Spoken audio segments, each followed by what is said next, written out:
السلام علیکم ورحمۃ اللہ وبرکاتہ۔ الحمد للہ رب العالمین والصلاة والسلام علی رسولہ النبی الکریم، اما بعد فاعوذ باللہ من الشیطان الرجیم، بسم اللہ الرحمن الرحیم۔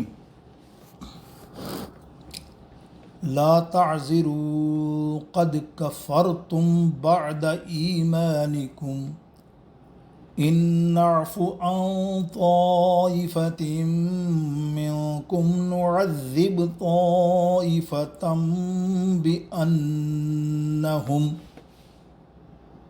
بأنهم كانوا مجرمین۔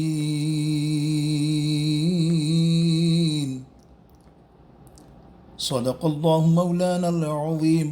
رب اشرح لی صدری ویسر لی امری واحلل عقدۃ من لسانی یفقہوا قولی وسع ذنب منی بسر ساما مدد کی قبلہ دی مدد کعبہ مدد ان اللہ وملائکتہ یصلون علی النبی یا ایھا الذین آمنوا صلوا علیہ وسلموا تسلیما۔ بآواز بلند اللہم صلی علی سیدنا مولانا محمد، الصلاۃ والسلام علیک یا رسول اللہ وعلی آلک واصحابک یا حبیب اللہ۔ اللہ تعالیٰ کے حمد و ثنا، اس کے پیارے حبیب علیہ الصلوۃ والسلام پر کروڑوں درود پاک کا نذرانہ پیش کرنے کے بعد واجب الاحترام آستانہ عالیہ ارشادیہ حیدرآباد پاکستان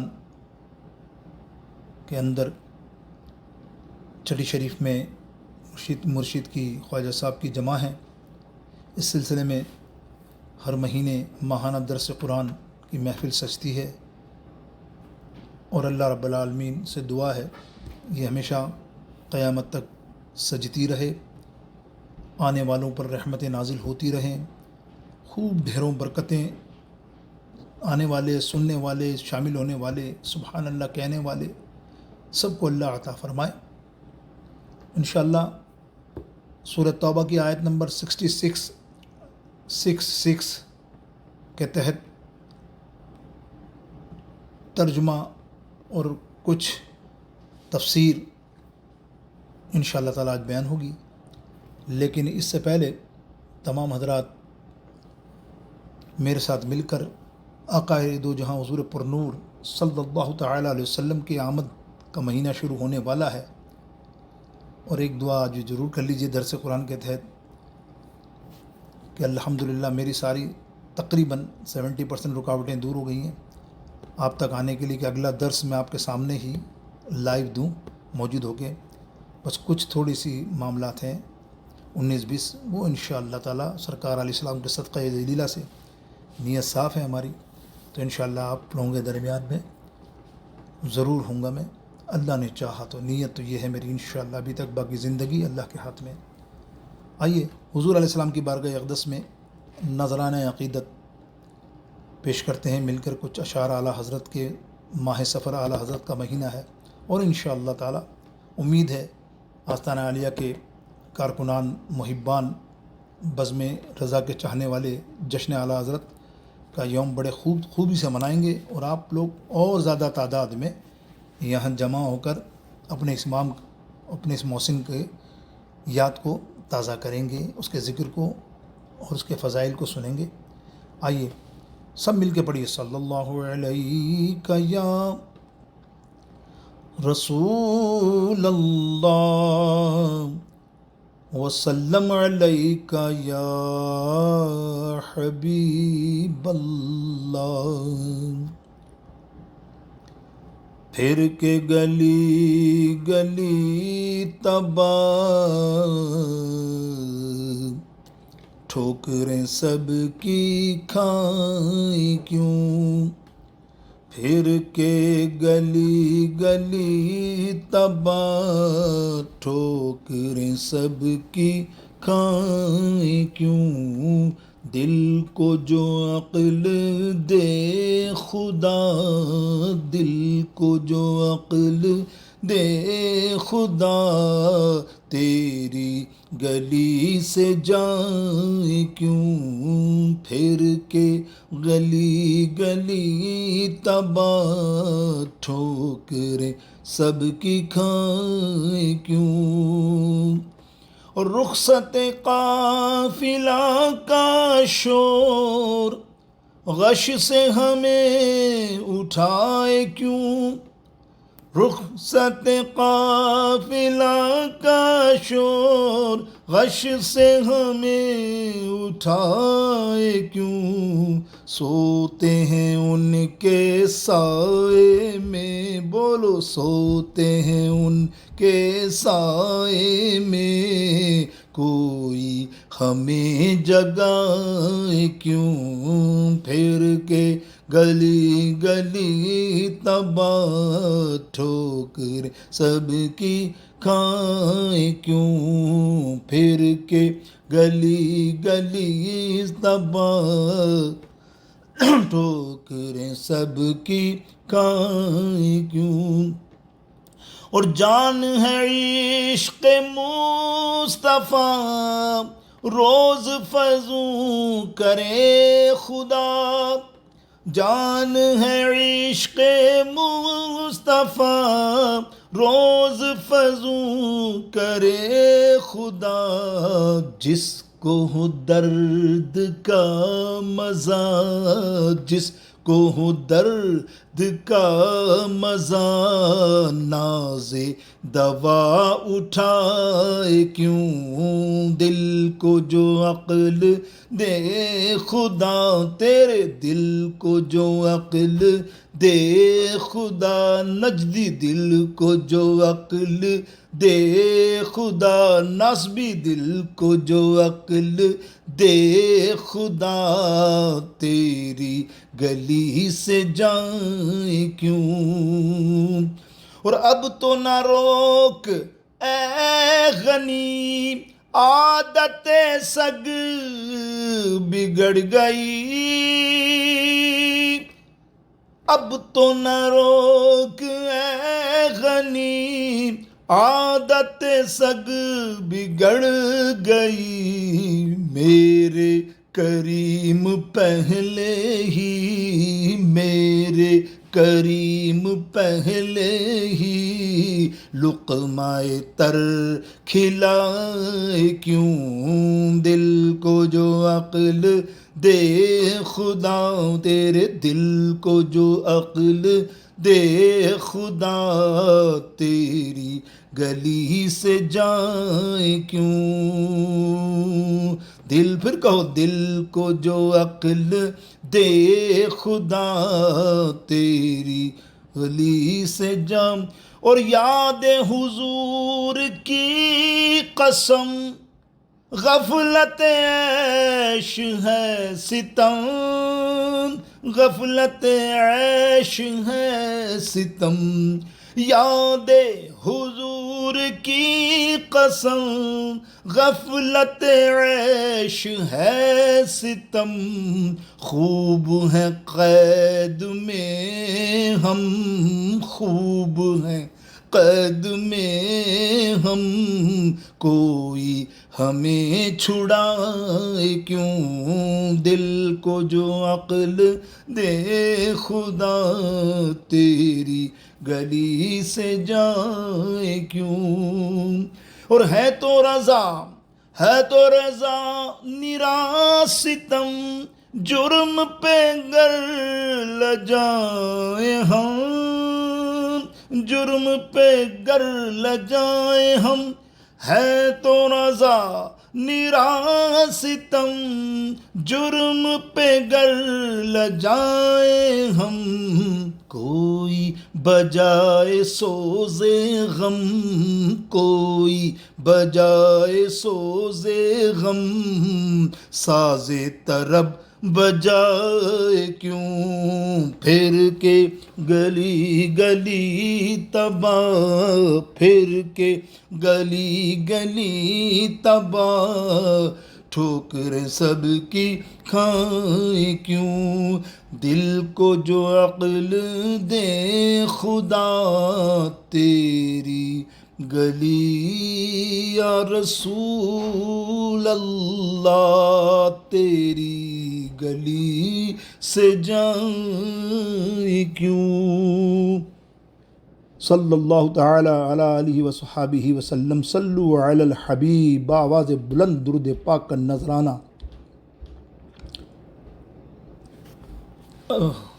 آیت کریمہ آج کی اس تفسیر قرآن کے اندر، قرآن کی تفسیر کے اندر ہم نے درس قرآن میں تلاوت کی سورہ توبہ کی آیت کریمہ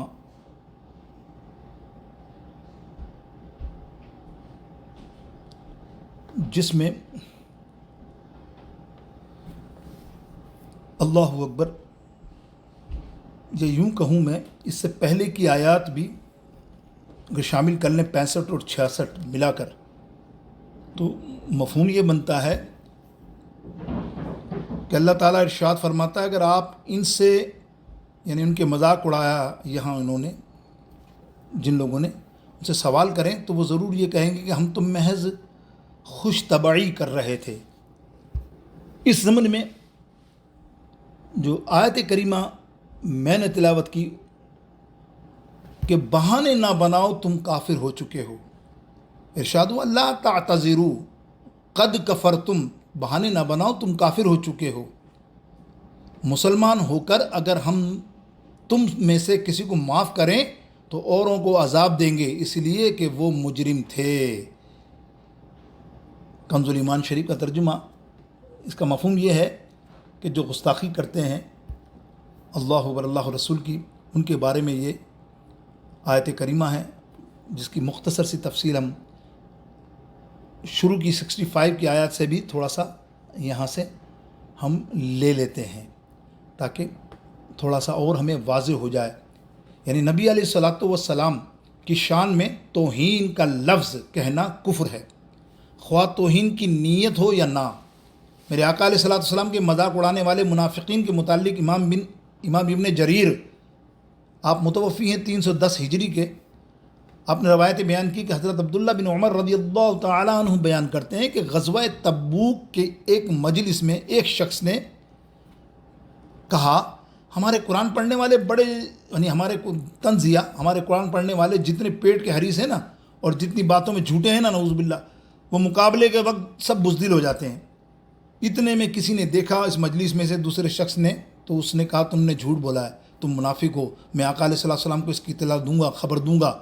نبی علیہ السلام کو خبر پہنچ گئی تو قرآن پاک نازل ہوا اللہ کی طرف سے۔ حضرت عبداللہ بن عمر رضی اللہ تعالیٰ عنہ فرماتے ہیں کہ میں نے اس شخص کو دیکھا، وہ رسول اللہ کی اونٹنی کے پیچھے چل رہا تھا اور پتھروں سے اس کے پاؤں زخمی ہو رہے تھے، اور وہ کہہ رہا تھا یا رسول اللہ صلی اللہ علیہ وسلم ہم تو محض خوش طبعی اور مذاق کے لیے اور دل لگی کے لیے باتیں کر رہے تھے۔ رسول اللہ صلی اللہ تعالیٰ علیہ وسلم سے یہ فرما رہے تھے کیا تم اللہ کا اور اس کی آیتوں کا اور اس کے رسول علیہ السلام کا مذاق اڑاتے ہو؟ حضرت قتادہ اس آیت کی تفسیر میں بیان کرتے ہیں کہ سرکار علیہ السلام نے غزوہ تبوک کے سفر میں جاری تھے کہ آپ صلی اللہ علیہ وسلم کے آگے کچھ منافق تھے، ان میں سے کسی نے کہا کہ اس شخص کو یہ امید ہے کہ شام کے محلات، یعنی حضور علیہ السلام نے جب پیشن گوئی کی تھی، یاد ہوگا آپ کو جنگ خندق کے موقع پر، کہ انشاءاللہ تعالی ہم لوگ شام کے محلات کو بھی فتح کر لیں گے اور دیگر قلعے بھی فتح کر لیں گے۔ تو وہ طنز کر رہا ہے منافق، کیا کہتا ہے وہ چلتے چلتے دوسرے شخص کو، 3 شخص تھے، کہ یہ شام کے محلات اور قلعے فتح کر لے گا، حالانکہ یہ بہت بعید ہے۔ اللہ تعالیٰ علیہ السلام کو اس بات سے مطلع کر دیا سرکار علیہ السلام کو اللہ نے کہ یہ منافق کس طرح کی باتیں کرتے ہیں۔ نبی علیہ السلام نے فرمایا ان سواروں کو روکو۔ پھر آپ آقا علیہ السلام نے پوچھا تم نے اس طرح کہا؟ انہوں نے کہا اے اللہ نبی علیہ السلام تم محض مذاق کر رہے تھے، خوش طبعی دل لگی کر رہے تھے۔ حضرت مجاہد نے اس آیت کی تفسیر میں لکھا کہ ایک منافق نے کہا سیدنا محمد صلی اللہ علیہ وسلم ہمیں یہ حدیث سناتے ہیں کہ فلاں شخص کی اونٹنی گم ہو گئی، فلاں وادی میں، فلاں نہیں، فلاں فلاں، یہ غیب کیا جانے نبی۔ یہ بات جامع القرآن جلد نمبر 10 اور پیج نمبر 220 کے اندر موجود ہے، جس کی ہم بات کر رہے ہیں ابھی تفصیل۔ اور علامہ ابو عبداللہ قرطبی انشاءاللہ مالکی 668 جمعے میں ان کا نام ضرور آئے گا بیان میں، یہ لکھتے ہیں کہ منافقین نے یہ کلمات کفریہ سنجیدگی سے ہی کہے تھے یا مذاق سے، جس طرح بھی انہوں نے یہ کلمات ادا کیے ہوں یہ کفر ہے، کیوں نے اس میں آئمہ کا کوئی اختلاف کسی کا نہیں ہے کہ مذاق سے بھی کلمہ کفر کہنا بھی کفر ہے۔ یہ جامع الاحکام کے اندر جز نمبر 8 کے اندر تفسیر موجود ہے۔ نیز اس سے معلوم ہوا کہ نبی علیہ السلام کی شان میں کوئی ایسا کلمہ کہنا جو عرف میں توہین کے متعین ہو وہ کفر ہے، اس کا قائل واجب القتل، خواہ اس نے توہین کی نیت کی ہو یا نہ کی ہو، کیونکہ منافقین نے کہا ہم نے تو توہین کی نیت سے نہیں کی، ہم نے مذاق کیا تھا۔ تو اللہ نے فرمایا اب بہانے نہ بناؤ، تم ایمان کا اظہار کرنے کے بعد کفر کر چکے ہو۔ علامہ قرطبی نے لکھا یہ 3 آدمی تھے، 2 نے مذاق اڑایا اور ایک نے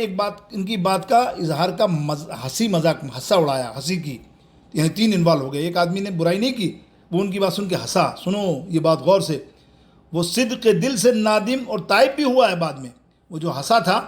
حالانکہ وہ بھی لپیٹے میں آ گیا اللہ کی، لیکن وہ تائب ہو گیا، اس نے توبہ کر لی، اس نے دعا کی تھی کہ اللہ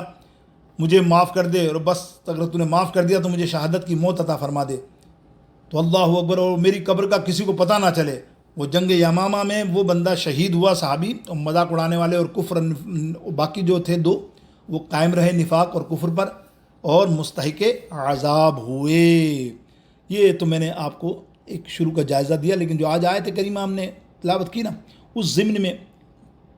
مختصر آپ اور سماعت فرما لیجئے، یہ بھی تھوڑی معلومات کی بات ہے۔ اللہ اکبر، یہ ضرور آپ کے عقیدے اور دیگر معاملات میں کام آئے گی۔ آج کل حالات ایسے چل رہے ہیں نا، اللہ تعالیٰ ارشاد فرماتا ہے نہیں لا تعتذروا قد کفرتم بعد ایمانکم، سے حاصل ہونے والی معلومات کیا ہے؟ اس آیات سے معلوم ہوا کہ ایمان ایسی چیز نہیں ہے کہ جو دنیا میں کبھی بھی کسی سے ختم ہی نہیں ہو سکتی، کیونکہ یہاں اللہ نے پہلے ہی ان کے ایمان کا ذکر فرمایا پچھلے والوں کا کہ تمہارا ایمان ختم ہو گیا، تم نے مذاق یا کسی بھی بات میں گستاخی کی، پھر ان کا ایمان ختم ہو جانے کا ذکر بھی فرمایا، تو جس سے معلوم ہوا کہ دنیا میں مسلمان ہونے کے بعد کوئی کافر ہو سکتا ہے۔ یہ بھی معلوم ہوا کہ یہ کہنا درست، یعنی یہ بھی معلوم ہوا کہ یہ کہنا کہ درست کہ کسی کو کافر قرار دینا صرف اللہ کا اختیار خاص ہے، لہٰذا کوئی دوسرا کو کافر نہیں کہہ سکتا، کہ اس لیے نہیں کہا جا سکتا کہ شرعی اصولوں کے مطابق جس کو کفر ثابت ہو جائے اسے کافر قرار دینے کا خود شریعت نے حکم دیا ہے، یعنی کسی کی کفر کا علم ہو جائے تو اس کو کافر قرار دینے کا شریعت نے سب کو حکم دیا ہے، اور حقیقی علماء اس حکم شریعت پر عمل کرتے ہوئے کسی کو کافر کہتے ہیں۔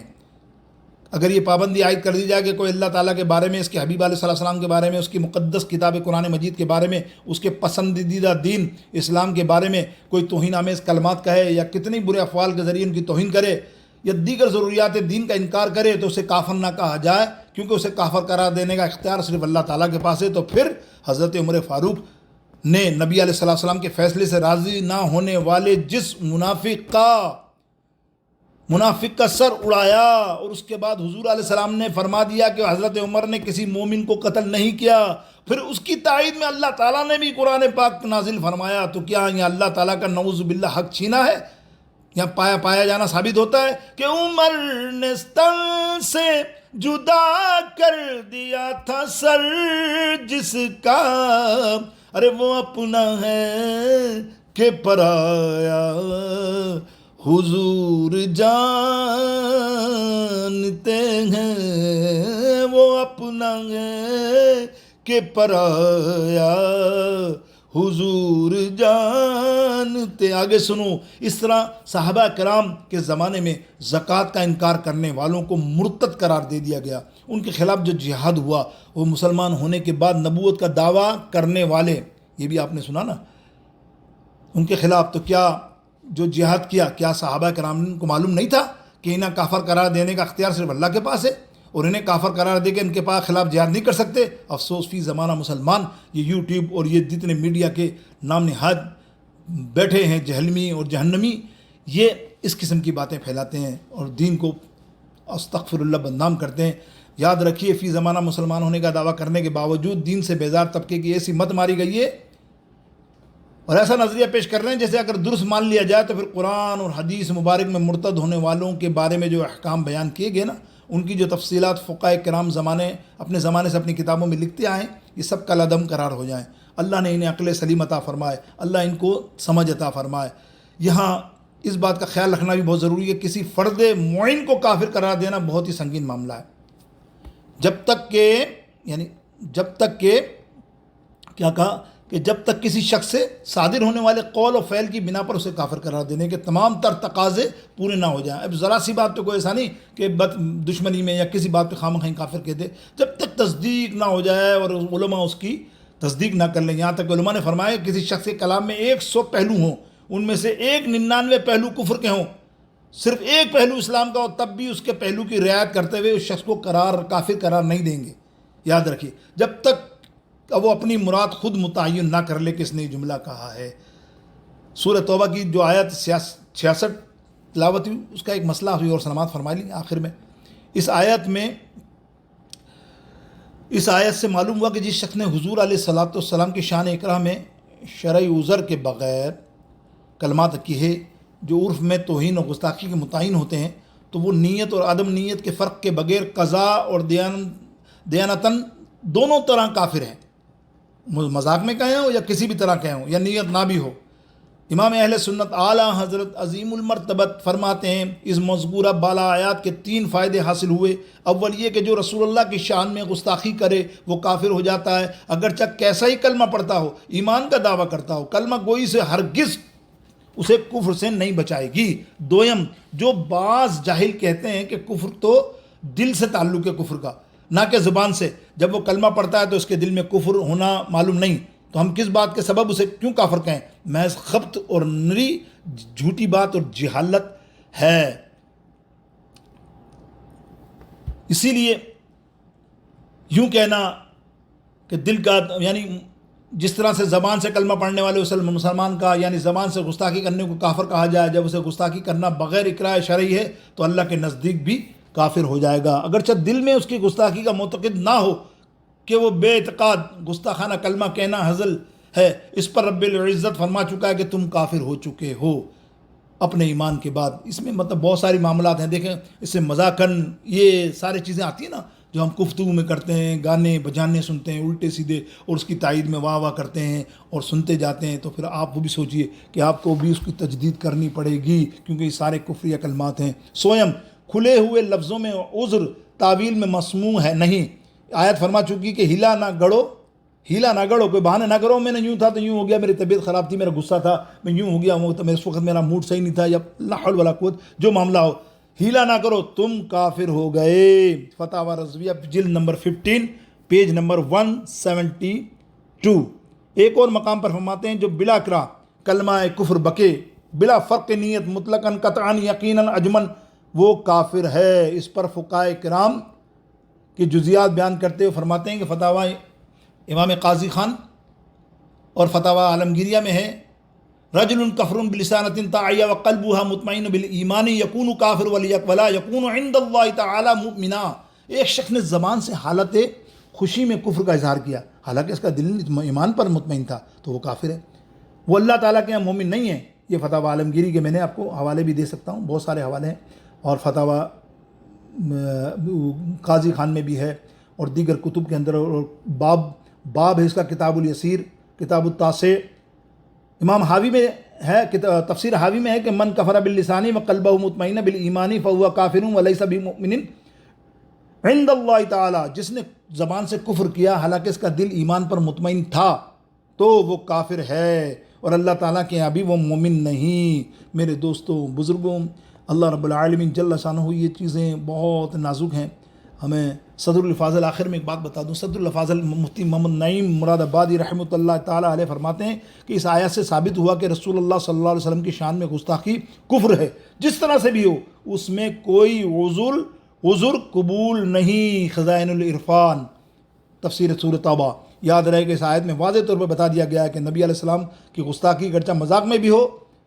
اور گستاخی کی نیت نہ بھی ہو تب بھی کفر ہے۔ یہی حکم دوسرے کفریات کا ہے کہ ہنسی مذاق میں کفر کرنے سے بھی آدمی کافر ہو جاتا ہے۔ مذاق کا عذر مردود ہے، اس سے فلمی ڈراموں کامیڈی کرنے والے سارے یہ اس زمرے میں آ جاتے ہیں، وہ کفریہ کلمات سمجھے جائیں گے۔ ان نعفو عن طائفۃ منکم، اگر ہم تم میں سے کسی کو معاف بھی کر دیں، اللہ فرماتا یعنی اگر ہم تم میں سے کسی کو معاف بھی کر دیں، یعنی اگر ہم تم میں سے کسی اور کی اور اس کی توبہ کرنے اور اخلاص کے ساتھ ایمان لانے کی وجہ سے معاف بھی کر دیں تو توبہ نہ کرنے والوں گروہ کو ضرور عذاب دیں گے. اگر تم نے توبہ نہ کی، تم نے رجوع نہ کیا، تو جنہوں نے توبہ نہ کی تو ان کو تو ضرور عذاب ملے گا. یہ بھی مدارک میں ہے. حضرت محمد بن اسحاق رحمۃ اللہ تعالی علیہ کا قول ہے کہ یہاں یعنی قول یہ کہ جس شخص کی معافی کی بات ہو رہی ہے اس سے وہی شخص مراد ہے جو ہنستا تھا مگر اس نے اپنی زبان سے کوئی گستاخی کلمہ نہ کہا دیا. یعنی وہ تیسرا شخص جو تھا تو صرف ہنسا تھا نا، اس نے تو کچھ بولا بھی نہیں تھا. یا یہی مراد ہے کہ جو ہنستا تھا اپنی زبان سے کوئی گستاخی کا کلمہ ادا نہیں کیا، لیکن جب یہ آیات نازل ہوئی تو اس نے بھی توبہ کی اور اخلاص کے ساتھ توبہ کی. اس نے دعا کی، یا رب جل جلالہ مجھے اپنی راہ میں منقول کر کے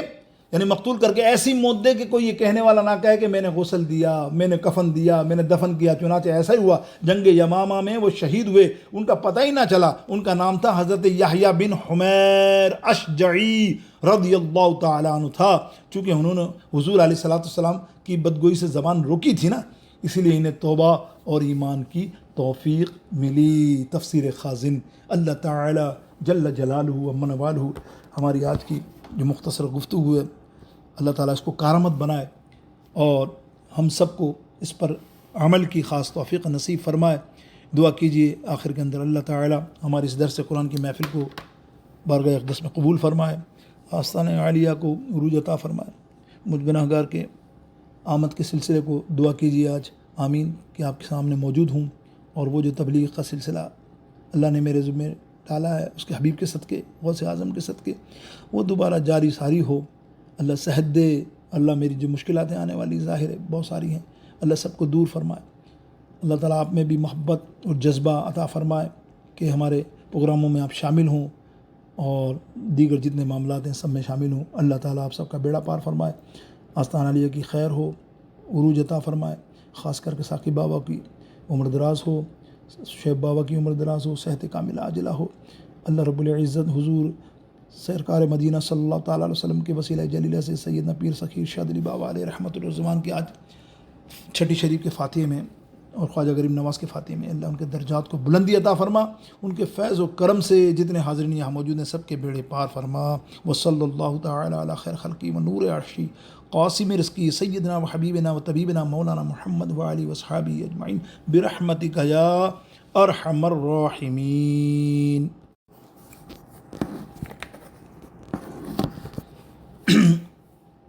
السلام علیکم ورحمۃ اللہ وبرکاتہ. الحمد للہ رب العالمین.